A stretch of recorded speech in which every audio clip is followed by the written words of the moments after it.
రాజకీయం ఒక్కసారిగా వేడెక్కింది. వచ్చే గ్రేటర్ హైదరాబాద్ మున్సిపల్ కార్పొరేషన్ ఎన్నికలతో పాటు రాబోయే రోజుల్లో రాష్ట్రంలో జరగబోయే ప్రతి ఎన్నికల్లోనూ భారతీయ జనతా పార్టీ ఒంటరిగానే పోటీ చేస్తుందని బీజేపీ రాష్ట్ర అధ్యక్షుడు రామచంద్రరావు స్పష్టం చేశారు. దేశ రాజధాని ఢిల్లీలో బీజేపీ జాతీయ అధ్యక్షుడు నితిన్ నబీన్తో తెలంగాణ రాష్ట్ర ముఖ్య నేతల కీలక సమావేశం ముగిసింది. తెలంగాణ బీజేపీలో అంతర్గత విభేదాలున్నాయన్న వార్తలను ఆయన తీవ్రంగా ఖండించారు. నేతల మధ్య కేవలం చిన్న చిన్న భేదాభిప్రాయాలు మాత్రమే ఉన్నాయని, ఎలాంటి విభేదాలు లేవని స్పష్టం చేశారు.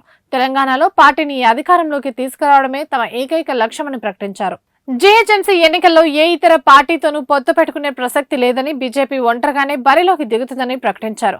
జాతీయ స్థాయిలో ఎన్డీఏ కూటమిలో జనసేన భాగస్వామ్యానికి ఉన్నప్పటికీ రాష్ట్రంలో ఎన్నికల పొత్తుల అంశంపై తుది నిర్ణయం పార్టీ అధిష్టానాందేనని వెల్లడించారు.